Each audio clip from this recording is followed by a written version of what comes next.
Chat GPT, this is the biggest invention of internet world. पूरी तरीके से एक सेंसेशन क्रिएट कर रहा है। सभी लोग चैट जीपीटी के बारे में बात कर रहे हैं। इतना पावरफुल इन्वेंशन जिसने गूगल को पूरी तरीके से हिला कर रख दिया हुआ है। लेकिन क्या आपको पता है कि चैट जीपीटी को बनाने वाला कौन है? किसका ब्रेन है जिसने चैट जीपीटी को बनाया? Who is the father of ChatGPT? If you want to know, so please stay in this video.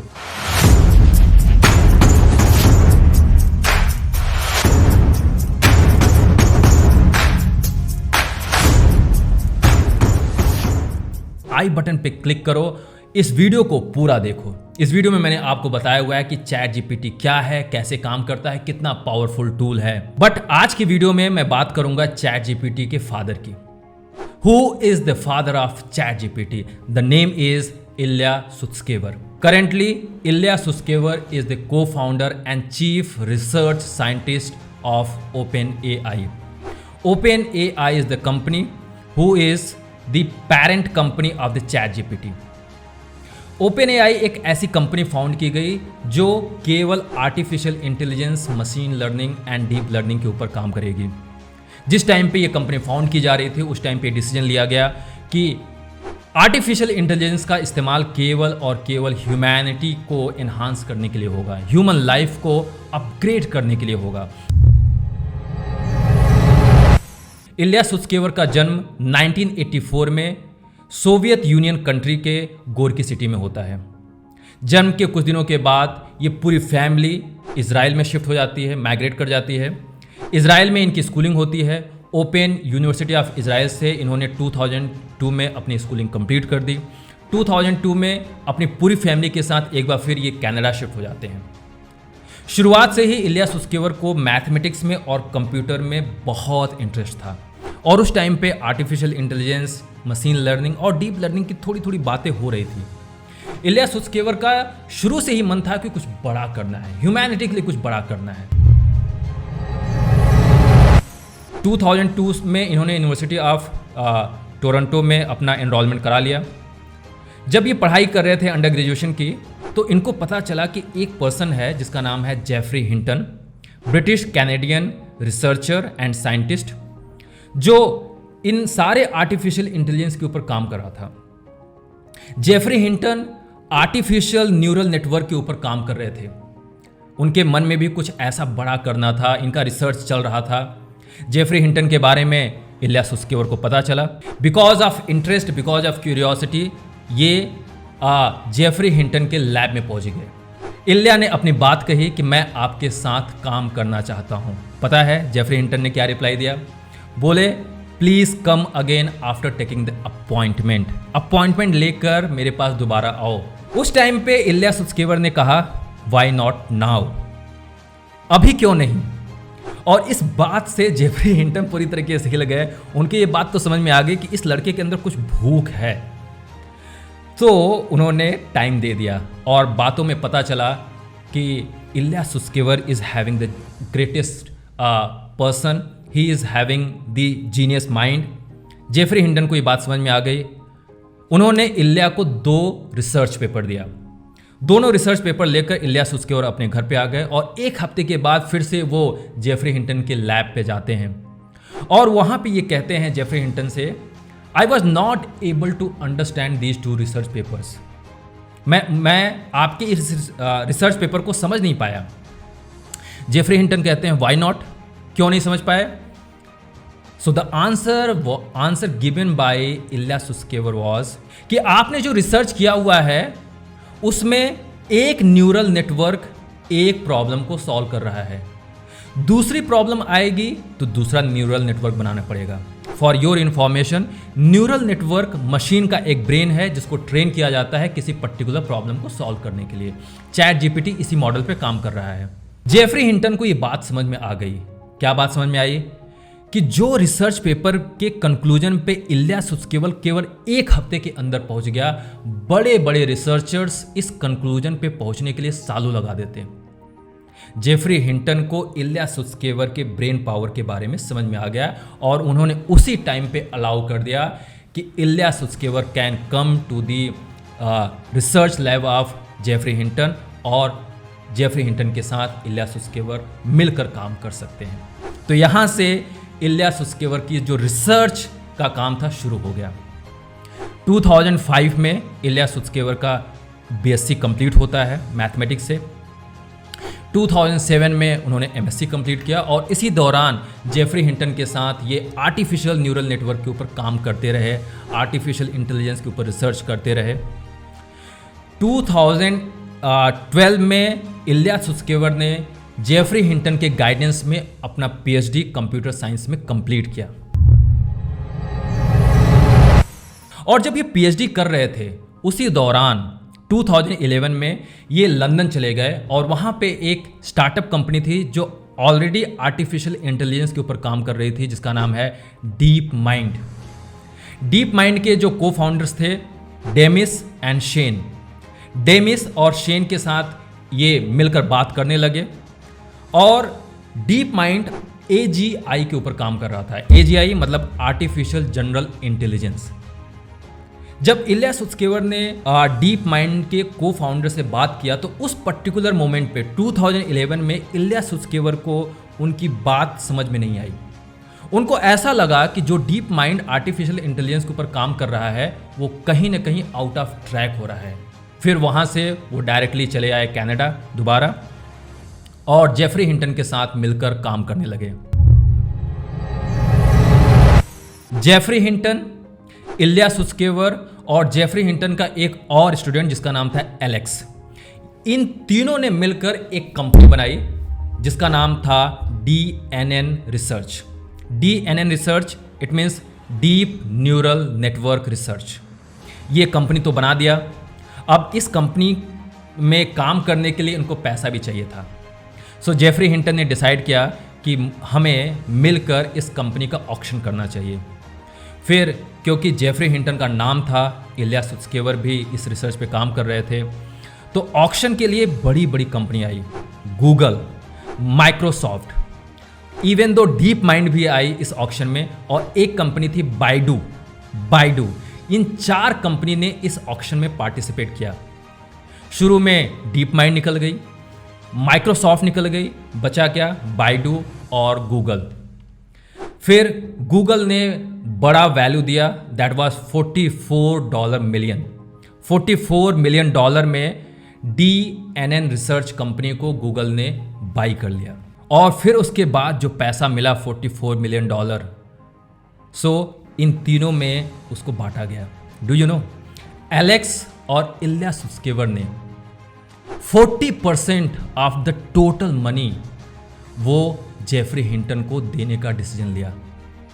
Jeffrey Hinton को ये बात थोड़ा सा अच्छा नहीं लगा कि मैं ज़्यादा शेयर ले रहा हूँ और इन बच्चों को कम शेयर मिल रहा है। जेफरी हिंटन ने इल्या और एलेक्स को बोला कि आज रात में सो जाओ और फिर सोने के बाद तुम लोग नेक्स्ट डे जब उठना तो उस टाइम पे डिसीजन लेना कि क्या ये डिसीजन सही है।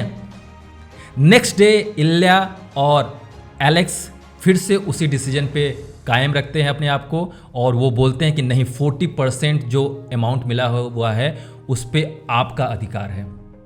यू नो, जेफरी हिंटन ने ये बात कही कि this action has actually given me the sense कि ये जो 40% मुझे जो पैसा मिल रहा है ये इसलिए नहीं मिल रहा है कि मैं अच्छा हूँ, ये इसलिए हो रहा है क्योंकि ये लोग अच्छे हैं। डू यू नो, सो यहाँ से ये बात समझ में आ गई कि इल्या के अंदर किस तरीके का एक कंपैशन था, एक काइंडनेस थी ह्यूमैनिटी को लेकर और सामने वाले प्रोफेसर को लेकर। तो ये बात यहाँ पे हमें समझनी चाहिए कि हम जब बड़े बनते हैं ना, तो बड़े बनने के लिए हमारे अंदर वो कैरेक्टर भी होना चाहिए। और इल्या सुस्केवर उस टाइम पे इस कैरेक्टर को उन्होंने शो किया, उन्होंने अपने प्रोफेसर के प्रति रिस्पेक्ट दिखाया। तो बात यहाँ से हो गई और गूगल ने इल्या को रिसर्च साइंटिस्ट के तौर पे गूगल ब्रेन में काम करने का मौका दिया। आज के टाइम पे जब हम गूगल ट्रांसलेट की बात करते हैं जिसमें हम आसानी से हम लोग किसी भी लैंग्वेज को ट्रांसलेट करते हैं, उसमें इल्या सुस्केवर का योगदान है। 2013 से इन्होंने गूगल ब्रेन में काम किया और इसी चीज़ के ऊपर काम करना स्टार्ट कर दिया। उन्होंने एक ऐसा न्यूरल नेटवर्क बनाया जिसमें सीक्वेंस टू सीक्वेंस मॉडलिंग के बेसिस पे किसी भी लैंग्वेज को ट्रांसलेट किया जा सकता था। सीक्वेंस टू सीक्वेंस मॉडलिंग का मतलब क्या होता है, जैसे मैं बोल रहा हूँ my name is Shiv Pandey, this channel's name is Ignited dream.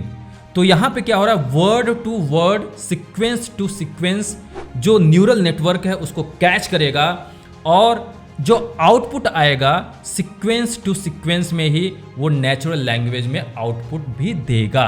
That was the Google translation. उस टाइम पे जब ट्रांसलेटर की बात हो रही थी तो बड़े बड़े रिसर्च वर्कर के लिए या रिसर्चर के लिए ये बात बहुत अमेजिंग थी कि कोई मशीन है जो इस तरीके से नेचुरल लैंग्वेज में, ह्यूमन लैंग्वेज में ट्रांसलेट कर सकता है। So this was the biggest work as far as the Google is concerned. और फिर उसके बाद ट्रांसलेशन की दुनिया पूरी तरीके से बदल गई।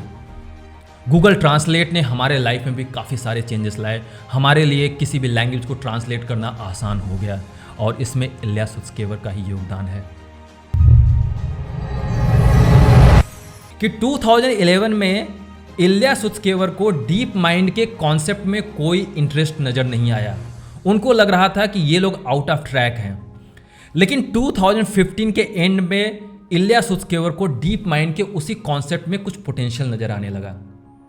So the learning point is, जैसे जैसे हमारा माइंड एक्सपैंड करता है, जैसे जैसे हम लोग नॉलेज को गेन करते हैं, तो हमारे जो थॉट थे पहले वो चेंज हो सकते हैं, राइट। सो हमें अपने थॉट को पकड़ कर नहीं रखना है, हमें सीखने की आदत डालनी चाहिए। और कभी भी अगर ऐसा लगता है कि हमें अपने थॉट को चेंज करके कुछ नया चीज़ कैच करना है तो उसमें डिले नहीं करना चाहिए। इल्या सुत्स्केवर ने इस बात को दिखाया और उसके बाद 2015 में उन्होंने डिसाइड कर लिया कि मुझे अब पूरा फोकस आर्टिफिशियल इंटेलिजेंस के ऊपर करना है, स्पेशली डीप लर्निंग के ऊपर काम करना है, जहाँ पे एक ऐसी मशीन बनाई जाए, एक ऐसा इन्वेंशन किया जाए जो पूरे ह्यूमन लाइफ को चेंज कर दे। उसी दौरान Sam Altman, Elon Musk, read Hoffmann, लगभग 8 और 9 लाइक माइंडेड लोग मिलकर डिसीजन लिया कि हमें आर्टिफिशियल इंटेलिजेंस के ऊपर काम करना है। इल्या सुत्स्केवर को ये बात समझ में आ गई कि अब कुछ बड़ा हो सकता है। और ये जो पूरी टीम थी 8-9 लोगों की, इन्होंने एक कंपनी बनाई ओपन एआई, जिसका मैंने शुरू में बात किया था। ओपन एआई का मिशन ही यही था कि ये पूरी तरीके से नॉन प्रॉफिट कंपनी होनी चाहिए और इसका सारा फोकस ये होना चाहिए कि आर्टिफिशियल इंटेलिजेंस के ऊपर काम हो और वो आर्टिफिशियल इंटेलिजेंस ह्यूमन लाइफ को पूरी तरीके से एनहांस करे। उसी टाइम पे गूगल को ये बात पता चली कि इल्या सुत्स्केवर किसी अलग कंपनी में किसी अलग टीम के साथ काम कर रहे हैं। गूगल ने इनको ऑफर दिया कि जो पैसा आपको दिया जा रहा था उससे कहीं ज़्यादा पैसा और दूंगा। गूगल ने डिसीजन लिया इल्या सुत्स्केवर को रिटेन करने के लिए, एंड इल्या ने उसको मना कर दिया। फिर गूगल ने ये डिसीजन लिया कि आपको $2 मिलियन पहले साल के लिए दिया जाएगा अगर आप गूगल ब्रेन में बने रहोगे। तो आज के टाइम पे अगर मैं बात करूं $2 मिलियन, इसका मतलब लगभग 16 crore rupees, Indian rupees. 16 crore Indian rupees एक साल के लिए गूगल बांधना चाहता था इल्या सुत्स्केवर को। इल्या ने उस ऑफर को भी ठुकरा दिया, ओपन एआई में ही काम करने का डिसीजन लिया। बहुत बड़ी लर्निंग है। अगर आपका भी ड्रीम है तो इतने बड़े बड़े ऑफर्स आपको अट्रैक्ट कर सकते हैं, आपको ड्रीम से डाइवर्ट कर सकते हैं। लेकिन अगर आपको कुछ बड़ा ही करना है तो ऐसी चीज़ों को आपको निगलेक्ट करना पड़ेगा, इग्नोर करना पड़ेगा, राइट। इल्या यहाँ पे हमें यही सिखाते हैं कि अपने ड्रीम के पीछे पड़े रहो। कुछ बड़ा करना चाहते हो तो ये सब छोटे छोटे जो आपको अट्रैक्शन होते हैं, जो आपको आपके ड्रीम से भटका सकते हैं, उनको इग्नोर करना सीखो। ये पोटेंशियल आना चाहिए, पावर होना चाहिए। GPT-1, GPT का मतलब क्या होता है, जनरेटिव प्री ट्रेन ट्रांसफॉर्मर। आपको चैट GPT वाली वीडियो में इसके बारे में पूरा डिटेल में आपको समझ में आ जाएगा। GPT-1 2018 में लॉन्च होता है, 2019 में GPT-2 लॉन्च होता है, 2020 में GPT-3, और उसके बाद ये GPT-1, GPT-2, GPT-3 ये सब क्या है, ये एक न्यू वर्जन है, इम्प्रूव्ड वर्जन है। और फाइनली 30 नवंबर 2022 में चैट GPT लॉन्च होता है, जो लेटेस्ट वर्जन होता है। और 30 नवंबर 2022 को अपने लॉन्च के जस्ट 5 दिनों के अंदर लगभग 1 मिलियन यूजर्स तक पहुंच जाता है चैट जीपीटी। इतना पावरफुल टूल। और माइक्रोसॉफ्ट ने ओपन एआई में लगभग $10 बिलियन अपना पैसा इन्वेस्ट किया हुआ है। तो मेन जो ओनर है वो माइक्रोसॉफ्ट हो चुका है ओपन एआई का। अभी जस्ट रिसेंटली ये बात बोली गई है कि चैट जीपीटी 4 वर्जन, जो पूरी तरीके से एकदम इम्प्रूव्ड वर्जन है, जिसमें आपको कई सारे फीचर्स दिखाई देंगे, वो जल्दी से लॉन्च होने जा रहा है। आपको समझ में आ गया कि चैट जीपीटी के पीछे किसका ब्रेन था। एक ऐसा ब्रेन जो पूरी तरीके से पैशनेट था अपनी ड्रीम को लेकर, ह्यूमैनिटी के लिए जो कुछ करना चाह रहा था। इल्या सुत्स्केवर बड़े बड़े ऑफर्स को ठुकरा दिया और आज चैट जीपीटी ने पूरे वर्ल्ड में तहलका मचा दिया हुआ है। This is the power of dream, this is the power of passion. Open AI में पूरी तरीके से चैट जीपीटी के ऊपर काम हो रहा है और मुझे तो ऐसा लगता है कि आने वाले 6 महीने में, साल भर में चैट जीपीटी बहुत कुछ करेगा। इल्या सुत्स्केवर के लाइफ के बारे में जानकर आपको कुछ सीखने को मिला होगा। अगर कोई भी बात आपको अच्छी लगती है तो प्लीज़ कमेंट बॉक्स में लिखकर शेयर कीजिए। इससे मुझे तो इंस्पिरेशन मिलेगी, लेकिन दूसरों को भी जो ये वीडियो देखेंगे जिसमें आपका कमेंट रहेगा, उनको भी इंस्पिरेशन मिलेगी। और मुझे ऐसा लगता है कि इस तरीके का ब्रेन, इस तरीके का माइंड, इस तरीके का पैशन हमारे कंट्री में भी है। अगर उनको इस वीडियो से थोड़ा सा भी इंस्पिरेशन मिलेगा तो वो भी अपनी लाइफ को चेंज करेंगे, कंट्री की लाइफ चेंज होगी और हम सभी आगे बढ़ेंगे। दिस इज Shiv Pandey, the founder of Ignited Dream. See you in the next Ignited video. Till then, stay ignited and stay inspired. Thank you.